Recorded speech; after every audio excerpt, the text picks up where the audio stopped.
हाँ तो दोस्तों हम सॉल्यूशन पढ़ रहे हैं, है ना। सॉल्यूशन का हमने लास्ट टाइम जो टॉपिक किया था वो था solution of gases in liquid. अब मैं दोबारा दूसरा टॉपिक करने जा रहा हूँ इसके आगे वाला, है ना, that is solution of liquid in liquid, या फिर मैं सॉल्यूशन ऑफ लिक्विड जो है वो स्टडी करने वाला हूँ। देखिए, लिक्विड की बात जब भी होगी तो ध्यान रखना, हम एक टर्म की बात करेंगे that is vapour pressure. Vapour pressure की बात करेंगे, है ना। वेपर प्रेशर को सिर्फ समझो कि सपोज करो मैं एक बीकर के अंदर, दिस इज़ नॉट बीकर, है ना, दिस इज़ लिक्विड, है ना, और मैं इसको बीकर ना बनाते हुए एक थर्मस फ्लास्क बना देता हूँ, एक थर्मस फ्लास्क बना देता हूँ, ठीक है। मैंने एक थर्मस फ्लास्क जो है ये बना दिया इस लिक्विड के अंदर, है ना। ऐसा हो सकता है कि ये टेम्परेचर राइज करेगा, है ना, और यहाँ पर जो हमारा लिक्विड है वो वेपर बनाएगा। लेकिन ये वेपर कुछ ही एक्सटेंट में बनेंगे, एक समय के बाद ये वेपर जो है वो बनने रुक जाएंगे, है ना। कब रुक जाएंगे? When rate of evaporation is equals to the rate of condensation, है ना।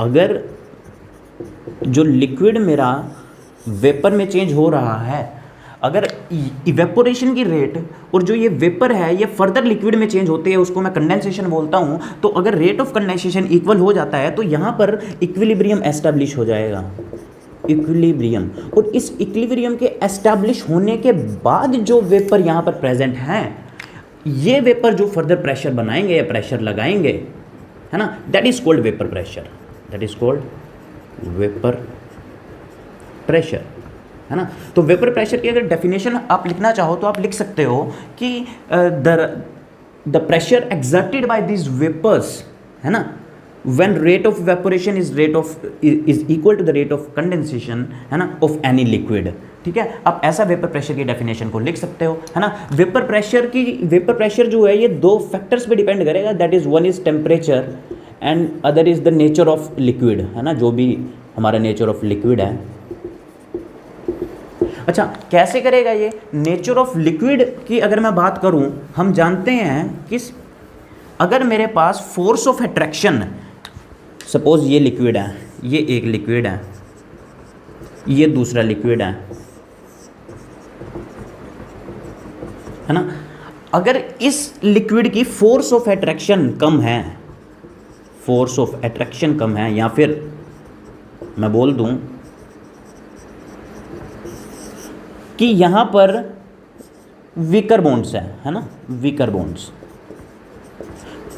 और यहां पर स्ट्रोंग है, तो जितने ज़्यादा बॉन्ड वीक होंगे उतने ही ज़्यादा बॉन्ड टूटेंगे, जितने ज़्यादा बॉन्ड टूटेंगे उतने ही ज़्यादा लिक्विड के जो मॉलिक्यूल हैं, है ना, वो अपनी स्पेस छोड़ेंगे और वेपर में कन्वर्ट हो जाएंगे, है ना। तो इसका वेपर प्रेशर ज़्यादा हो जाएगा। तो ध्यान रखना है कि हमारे पास लेसर जो वीकर फोर्सेस है वो क्या जनरेट करती है? हाई वेपर प्रेशर जनरेट करती है। रही बात टेम्परेचर की, तो आप जानते हो टेम्परेचर जितना ज़्यादा वेपर प्रेशर उतना ज़्यादा होगा ही होगा, बिकॉज रेट ऑफ इवेपोरेशन जो है वो बढ़ती जाएगी, ठीक है। वेपर प्रेशर के बारे में आप जान चुके हो, है ना। अगर वेपर प्रेशर के बारे में जान चुके हो तो हम रोल्ट लॉ पढ़ने वाले हैं, ठीक है। रोल्ट लॉ दो केसेस में पढ़ेंगे। एक केस में पढ़ेंगे कि हम लिक्विड के अंदर जो सोल्यूट डाल रहे हैं वो भी लिक्विड ही हो, है ना, और एक केस पढ़ेंगे कि जो हमने लिक्विड लिया है उस लिक्विड के अंदर अगर हम सॉलिड डाल दें तो उसके अंदर क्या चेंज होगा, है ना। That is also studied by Raoult law. मैं ऐसा बोलूँगा कि दोनों जो मैंने लिक्विड लिए हैं वो दोनों वोलाटाइल लिक्विड हैं। वोलाटाइल लिक्विड मतलब क्या? वोलाटाइल मतलब that volatile,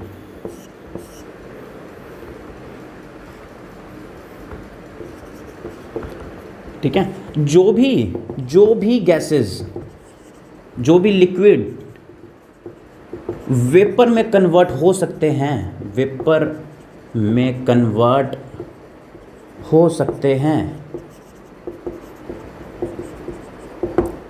that liquid are volatile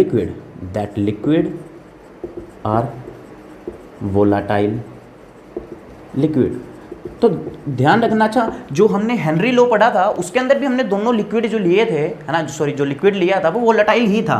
तो यहाँ पर भी जो मैं लिक्विड लूँगा ये भी वोलेटाइल ही होगा, है ना, दोनों लिक्विड वोलेटाइल होंगे, है ना। लेकिन जो सॉलिड लूँगा मैं दोबारा दूसरे केस में, है ना, वो वोलेटाइल नहीं होगा, because solids are not volatile component, है ना। तो उसको हम वोलेटाइल नहीं बोलेंगे, लेकिन वहाँ पर उसका केस पढ़ेंगे। तो सबसे पहले है Raoult law for volatile components, है ना, या फिर मैं क्या बोल दूं, liquid in liquid solutions, liquid in liquid solutions, है ना। दोस्तों मैं ये आपको क्लियर कर देता हूँ, लास्ट क्लास में भी मैंने पार्शियल प्रेशर के बारे में बताया था, है ना।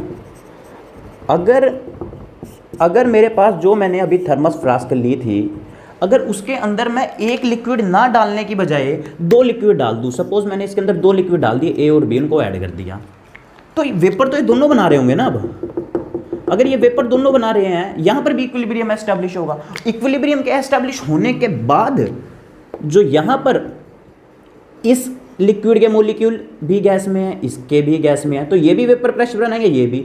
तो जो यहाँ पर इक्विलिब्रियम के बाद जो प्रेशर क्रिएट होगा इस लिक्विड के द्वारा, उसे मैं बोल लूँगा पार्शियल प्रेशर, और इसको भी क्या बोल लूँगा, पार्शियल प्रेशर। और अगर मैं टोटल निकालना चाहूँ इनका, तो मैं इन दोनों को ऐड कर दूँगा, है ना। हमने डाल्टन लॉ भी पढ़ा है ना, क्लास 11th में, ठीक है। तो इनका अगर मैं ऐड कर दूँ इनको, तो टोटल प्रेशर जो है हमारे सोल्यूशन का आ जाएगा, ठीक है। This is called partial pressure, nothing else. अब रोल्ट लॉ क्या कहता है? Raoult law for volatile component क्या कहता है? रोल्ट लॉ बोलता है कि भाई जो पार्शियल प्रेशर था, the partial pressure of component या of solute, liquid in liquid, liquid भी सोल्यूट ही है, एक ही लिक्विड भी सोल्यूट है और सॉल्वेंट भी सोल्यूट है। तो the partial pressure of component, component बोलूँ या सोल्यूट बोलूँ या लिक्विड बोलूँ, है ना, is equal to the mole fraction of that component in liquid, जो mole fraction of that component in liquid multiplied with the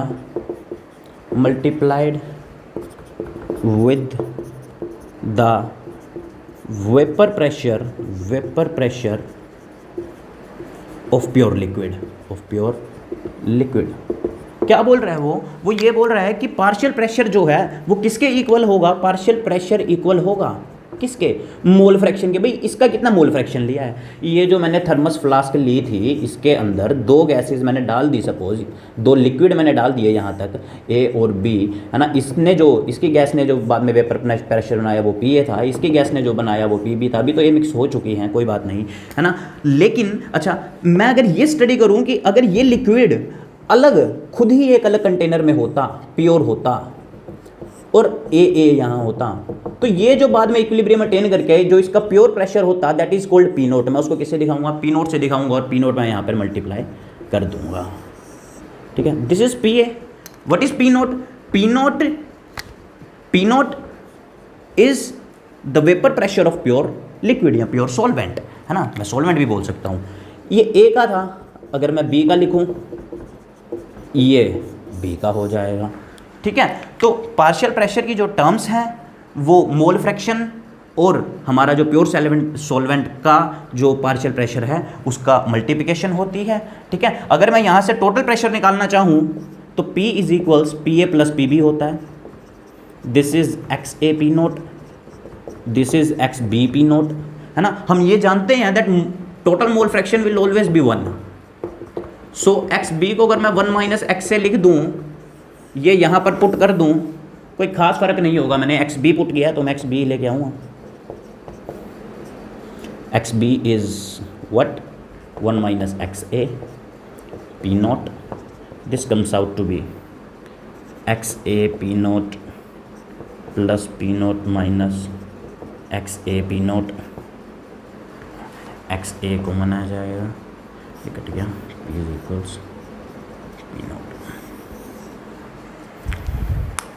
नहीं, ये गलत हो गया, सॉरी।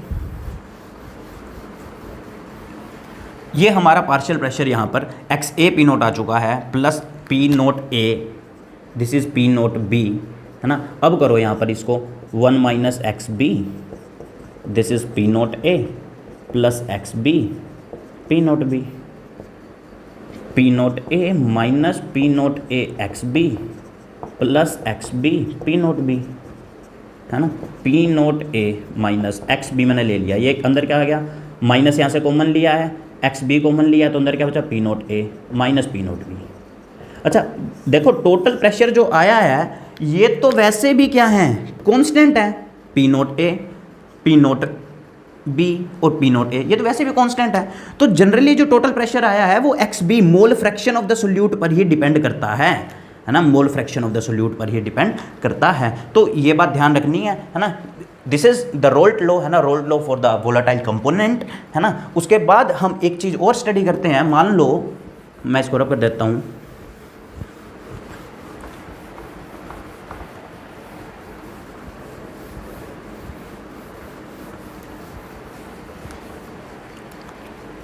ग्राफिकली अगर मैं इसको स्टडी करूं, है ना, मैंने दो कंपोनेंट लिए थे, एक कंपोनेंट मैं यहाँ ले लेता हूँ, है ना, इस तरफ, इसका मतलब क्या है, इस तरफ अभी मैंने एक्स ए लिया है, एक्स बी यहाँ पर नहीं है, 1 का मतलब कॉन्सेंट्रेशन, दैट्स इट, ठीक है। 1 जो है मैंने यहाँ पर लिया है, एक्स ए लिया है, एक्स बी नहीं लिया है, यहाँ पर मैं एक्स बी ले लूँगा, एक्स ए नहीं लूँगा।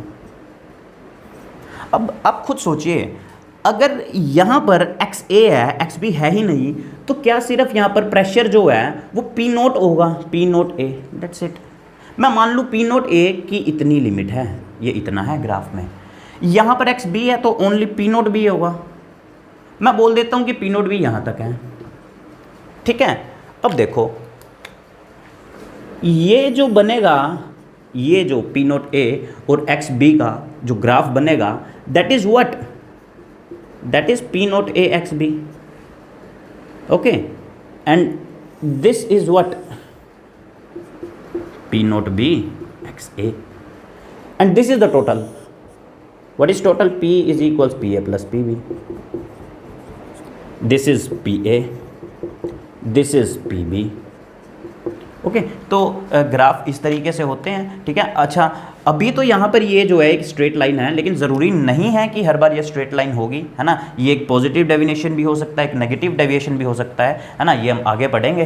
तो यहाँ पर पी ए एक्स ए आएगा, यहाँ पर P B P naught B and this is x B, ठीक है। तो ये हमारे पास Raoult law for volatile component था, है ना, लिक्विड इन लिक्विड सॉल्यूशन का, है ना। ये आप चीज़ बिल्कुल ध्यान रखना एज इट इज़, है ना। बाद में भी इस चैप्टर में हम इस टाइप के ग्राफ्स देखेंगे, तो सेम ही तरीके से स्टडी करेंगे।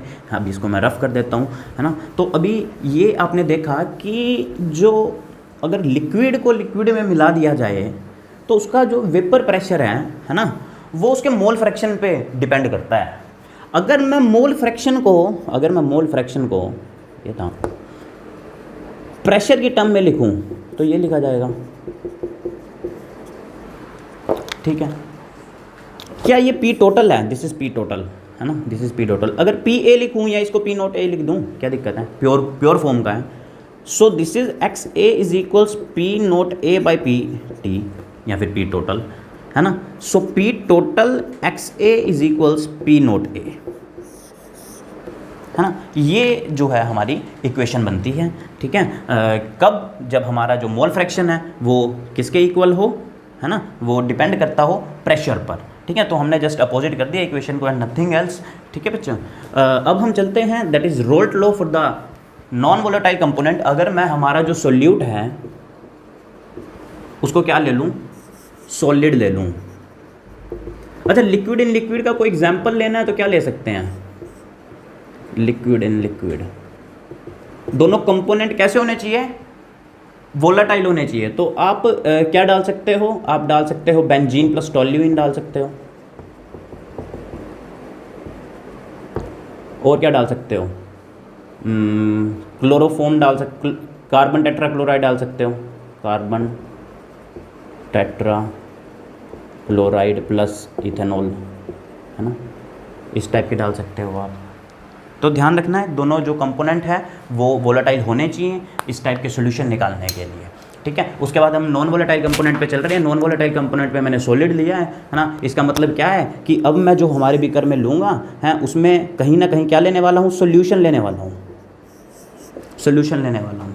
तो देखो जैसे ही सॉलिड एंटर होगा, जैसे ही सॉलिड एंटर होगा तो ये तो बात सच है कि वेपर प्रेशर कम हो जाएगा। क्यों कम होगा वेपर प्रेशर? वो इसलिए कम होगा क्योंकि अब किसी भी लिक्विड में अगर सॉलिड चीज़ें आ चुकी हैं तो उसकी जो इंटरमोलिकुलर स्पेसिस है वो भरने लग चुकी हैं, और इंटरमोलिकुलर स्पेसिस भरेंगी तो जो लिक्विड का जो मोलिक्यूल होगा वो अपने स्पेस को छोड़कर वेपर में कन्वर्ट होना पसंद नहीं करेगा, या फिर उसे दिक्कतें आएंगी। तो इसका मतलब वेपर प्रेशर जो है वो थोड़ा सा कम हो जाएगा। अगर मैं सॉल्वेंट की बात करूं, अगर मैं ये बोलूं पी सॉल्वेंट या फिर प्योर सॉल्वेंट, वो ज़्यादा होगा विद द प्योर सॉल्यूशन। मैं पीएस किसको बोल रहा हूँ? सॉल्यूशन को बोल रहा हूँ। ऐसा एक्सपेरिमेंटली भी किया गया, एक्सपेरिमेंटली भी मेजर किया गया है ना। एक तरफ सॉल्यूशन ले लिया और दूसरी तरफ जो है सॉल्वेंट ले लिया। एक तरफ सॉल्वेंट लिया और एक तरफ सॉल्यूशन लिया, तो हमने देखा कि सॉल्यूशन की जो हमारे पास वेपर प्रेशर है वो बहुत कम आ रही है ना, as compare to the pure solvent. Pure solvent का जो वेपर प्रेशर था वो ज़्यादा था, ठीक है। तो यही चीज़ किसने स्टडी की थी, है ना? हमारे जो साइंटिस्ट थे रोल्स, है ना, रोल्स ने स्टडी की थी, है ना। रोल्स बोले, उन्होंने इक्वेशन दी फर्दर, उन्होंने बोला अगर मैं ये बोल दूं रोल्ट लॉ के अकॉर्डिंग देखूं, मैं ये बोलूं that vapour pressure of solvent, क्या आएगा वेपर प्रेशर ऑफ सॉल्वेंट? आप बताओ कमेंट में, है ना। Vapour pressure of solvent that is P not, मैं प्योर बोल रहा हूं, ये होगा मोल फ्रैक्शन। मोल फ्रैक्शन के multiple, mole fraction is what? XA into what? Into pure solvent, into pure solvent, vapour pressure of pure solvent, ठीक है। अभी मैंने इसको यहाँ पर PA this is PA, this is P nought, ठीक है, ये हमने लिख दिया है ना। अब जो अगर सोल्यूट हमारा वोलाटाइल है, सॉरी नॉन वोलाटाइल है, अगर सोल्यूट ही नॉन वोलाटाइल है तो उसके तो वेपर बन ही नहीं सकते। अगर उसके वेपर ही नहीं बन सकते तो क्या सोल्यूट पार्टिसिपेट करेगा वेपर प्रेशर फॉर्मेशन में? नहीं करेगा। तो अगर हम किसी ऐसे सॉल्यूशन की बात करें जिसके अंदर सोल्यूट सॉलिड है ना, उसके अंदर जो वेपर प्रेशर होगा सॉल्यूशन का, जिसे मैं PS बोल रहा हूँ, है ना, वो इक्वल किसके होगा? वेपर प्रेशर ऑफ सॉल्वेंट, या फिर प्योर सॉल्वेंट मैं बोल दूँ, प्योर सॉल्वेंट, ठीक है। तो क्या यहाँ से हमारे पास अगर इन दोनों इक्वेशन को देखूँ, PS जो है वो किसके इक्वल आ गया? PS हमारा आ चुका है XA P नोट के।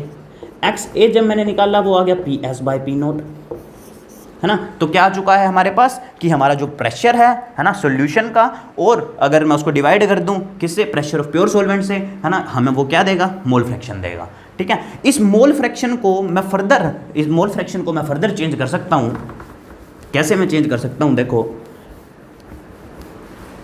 अगर XA is the mole fraction of solute से, है ना, या फिर 1 पार्टिकल, अभी मैं 1 पार्टिकल 2 पार्टिकल लेके चल रहा हूँ, है ना। हमारा क्वेश्चन आएगा तब हमें पता चल जाएगा कौन सोल्यूट है या कौन सॉल्वेंट है। ये किसके इक्वल आ गया? PS बाय P नोट के। अगर मैं इसमें से सब्ट्रैक्ट वन साइड कर दूँ, subtract one side, this is 1 minus N1 by N1 plus N2 is equal PS by P nought, है ना। 1 से सब्ट्रैक्ट करना है ना, subtract 1, subtract from 1 both side, okay. So this is N1 plus N2 minus N1 upon N1 plus N2 is equal P nought minus PS upon P nought, ठीक है। N1 से N1 cancel, बचा क्या? N2 by N1 plus N2। अब देखो ये जो चीज़ आई है हमारी, सिर्फ इसको स्टडी करना है ना। क्या ये मोल फ्रैक्शन नहीं है सोल्यूट का, XB या X2? और अगर मैं इसको स्टडी करूं तो हम देख भी पा रहे हैं कि मोल फ्रैक्शन हमेशा पॉजिटिव होगा, ये वैल्यू हमेशा पॉजिटिव होगी। P नोट ज़्यादा होगा तभी तो ये वैल्यू पूरी पॉजिटिव होगी। P नोट क्या? प्योर सॉल्वेंट का वेपर प्रेशर, तो ये ज़्यादा है भी, ठीक है। और ये जो हमने ये डाटा लिखा है इसको मैं क्या बोलूँगा? इसको बोलते हैं rate of low vapouring pressure, rate of lowering of vapor pressure, है ना भाई। वेपर प्रेशर सॉल्वेंट से सॉल्यूशन तक कम हो चुका है ना। अगर मैं उसको डिवाइड कर दूं प्योर सॉल्वेंट से, that is rate of lowering of vapour pressure, और वो किसके इक्वल है, मोल फ्रैक्शन के। तो मैं इसकी Raoult law for volatile non volatile component ये भी दे सकता हूं, है ना, that what, that rate of lowering of vapour pressure is equal to the mole fraction of that solute। अच्छा ध्यान रखना, ये जो क्या नाम है हमारा रोल्ड लॉ है, ये सिर्फ आइडियल सॉल्यूशंस पर वैलिड है, नॉन आइडियल सॉल्यूशन पर वैलिड नहीं है, है ना। अगर इसकी लिमिटेशन आ भी जाए तो हम क्या लिख सकते हैं कि ये जो है सिर्फ हमारा वोलेटाइल सॉल्यूशन पर वैलिड है ना। वोलेटाइल भी प्लस हमारे पास क्या होने चाहिए सॉल्यूशंस, आइडियल। ओके, तो मैं इसको रब करता हूँ, है ना। रब करने के बाद मैं बताता हूँ कि हमारे पास कहीं ना कहीं ये जो इक्वेशन बनी है ना, that is partial pressure is equal x से पी नोट, है ना। ये जो हमारे पास अभी आई है, किससे आई है, ये रोल्ट लॉ से आई है ना। ऐसे ही कुछ इक्वेशन हेनरी ने भी बताई थी, है ना। हेनरी थे एक्स ए प्रेशर ऐसे निकालते थे हम, ठीक है। तो कहीं ना कहीं इसमें सिमिलैरिटीज़ भी है और डिससिमिलैरिटीज़ भी हैं। सिमिलैरिटी क्या है और डिससिमिलैरिटी क्या है। सिमिलैरिटी ये है कि दोनों ही वोलाटाइल कंपोनेंट के साथ वैलिड होते हैं, वोलाटाइल कंपोनेंट। और दूसरी सिमिलैरिटी क्या है कि दोनों में ही वेपर प्रेशर जो है वो डायरेक्टली प्रोपोर्शनल है किसके, मोल फ्रैक्शन के, मोल फ्रैक्शन के। And what is dissimilarity, dissimilarity is what, ये जो कांस्टेंट बीच में आ रहा है ना, कांस्टेंट, दैट्स इट, ठीक है। तो ये हमारे पास हमारा जो टॉपिक है solution of liquid in liquid and solution of solid in liquid, ये हमारा कंप्लीट हो चुका है, ठीक है। अगले क्लास में हम मिलेंगे, इससे अगले वाला चैप्टर, इस चैप्टर का अगला पार्ट करेंगे, है ना। अभी जो भी आपको डाउट है या जिस भी टाइप के आपके पास क्वेश्चन है वो आप पूछ सकते हो मुझसे, कमेंट सेक्शन में पूछिए, और लाइक शेयर और सब्सक्राइब करना ना भूलें। Thank you so much.